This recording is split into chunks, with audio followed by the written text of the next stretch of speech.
Hi friends, ఈరోజు విద్యా దృక్పథాల్లోని స్వాతంత్ర పూర్వ విద్యా కమిషన్ల నుంచి స్టార్ట్ చేసుకుందాం. ఓకే ఫ్రెండ్స్, వీడియోలోకి వెళ్దాం. 1813 చార్టర్ చట్టం. చార్టర్ ఒప్పందం. చార్టర్ అంటే ఏంటి? ఒప్పందం అని అర్థం. బ్రిటిష్ పార్లమెంటు గ్రాంట్ సూచనలను అనుసరించి 1813లో చార్టర్ చట్టాన్ని ఆమోదించింది. బ్రిటిష్ పార్లమెంట్ ఏం చేసింది? ఈ గ్రాంట్ సూచనలు చేశాడు కదా, ఈ గ్రాంట్ సూచనలు అనుసరించి 1813లో చార్టర్ చట్టాన్ని ఆమోదించింది. ఈ చట్టం రూపొందుటకు సహాయపడింది ఎవరు? Wilbert force. గ్రాంట్ ఆలోచనలకు అనుగుణంగా ఇతను సహాయపడడం జరిగిందనమాట. భారతదేశంలో విద్యకు ఒక నూతన మార్గాన్ని ఇచ్చింది. ఈ చట్టం అనేది భారతదేశంలో విద్యకు ఒక నూతన మార్గాన్ని ఇవ్వడం జరిగింది.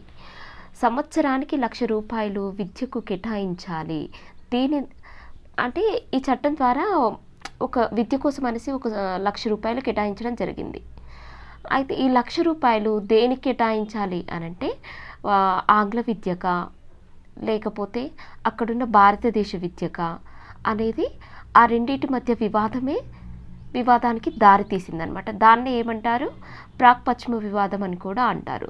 ప్రధాన కారణాలు, అసలు ఆ వివాదాలు రావడానికి కారణం ఏంటి?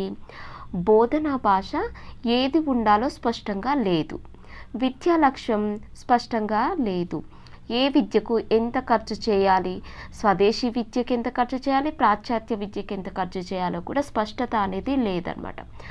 కంపెనీని పూర్తిగా విద్యా బాధ్యతలు చేపట్టాలా లేదంటే ప్రైవేట్ వ్యక్తులకు అప్పగించాలా అనే కన్ఫ్యూజన్తో ఈ కారణాల వల్ల ప్రాక్ పశ్చిమ వివాదం అనేది ఏర్పడడం జరిగింది. ప్రాక్ పశ్చిమవాదంలో జాన్ టైట్లర్ ప్రాక్ వాదానికి నాయకత్వం వహించాడు. జాన్ టైట్లర్ దేనికి నాయకత్వం వహించాడు? ప్రాక్ వాదానికి నాయకత్వం వహించాడు. ఈ విధానాన్ని బలపరిచింది ఆంగ్లేయులు. ఎవరు ఆంగ్లేయులు? Warren Hasting, HT princess, lord Minto, అదేవిధంగా హెచ్హెచ్ విల్సన్. ఎవరు ఈ విధానాన్ని బలపరిచిన ఆంగ్లేయులు? ఎవరెవరు? Warren Hasting, HH princess, lord Minto, HH Wilson. ఇందులో ముఖ్యుడు ఎవరు? HT princess. నాయకత్వం వహించింది జాన్ టైట్లర్ అయితే ప్రాక్వాదానికి ముఖ్యుడు ఎవరుగా చెప్పుకోవచ్చు? హెచ్టి ప్రిన్సెస్గా చెప్పుకోవచ్చు మనము.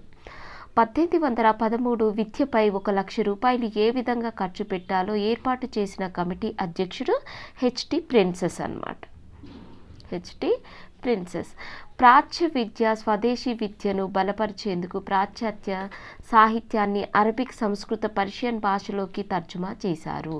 ఈ ప్రాచ్య విద్య, స్వదేశీ విద్యను బలపరచడానికి ప్రాచ్య సాహిత్యాన్ని అరబిక్, సంస్కృత, పర్షియన్ భాషలోకి తర్జుమా చేయడం జరిగిందనమాట.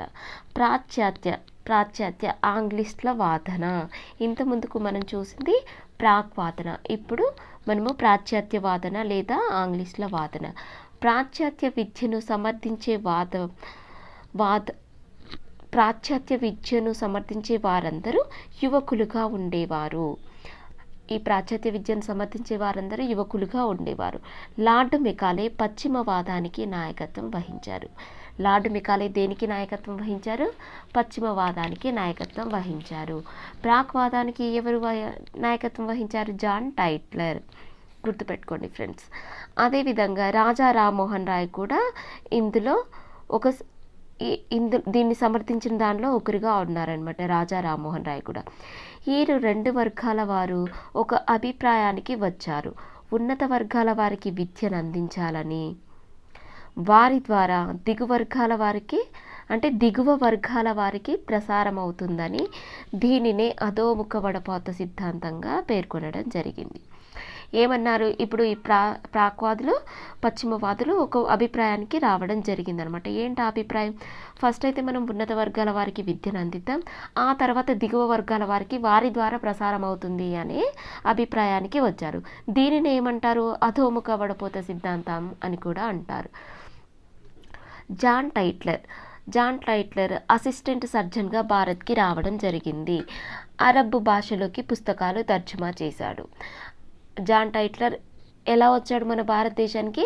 అసిస్టెంట్ సర్జన్గా రావడం జరిగింది. ఇతను అరబ్ భాషలోకి పుస్తకాలని తర్జుమా చేశాడు. విలియం జేమ్స్, ఇతను రాసిన పుస్తకాలేంటి, రచించినవి? History of British India, Hegel philosophy of history. ఈ విలియం జేమ్స్ రాసిన గ్రంథాలేంటి? History of British India, Hegel philosophy of history. 1813లో 1834, ఈ 1813 నుంచి 1834 మధ్య కాలాన్ని ఏమంటారు? ప్రజ్ఞావంతుల కాలంగా పేర్కొన్నారు. మదన్ మోహన్ మాలవ్య కాశీ హిందూ పాఠశాలని స్థాపించాడు. తర్వాత విశ్వవిద్యాలయంగా మారింది. ఈ కాశీ హిందూ పాఠశాల తర్వాత ఎలా మారిందంట? విశ్వవిద్యాలయంగా మారింది.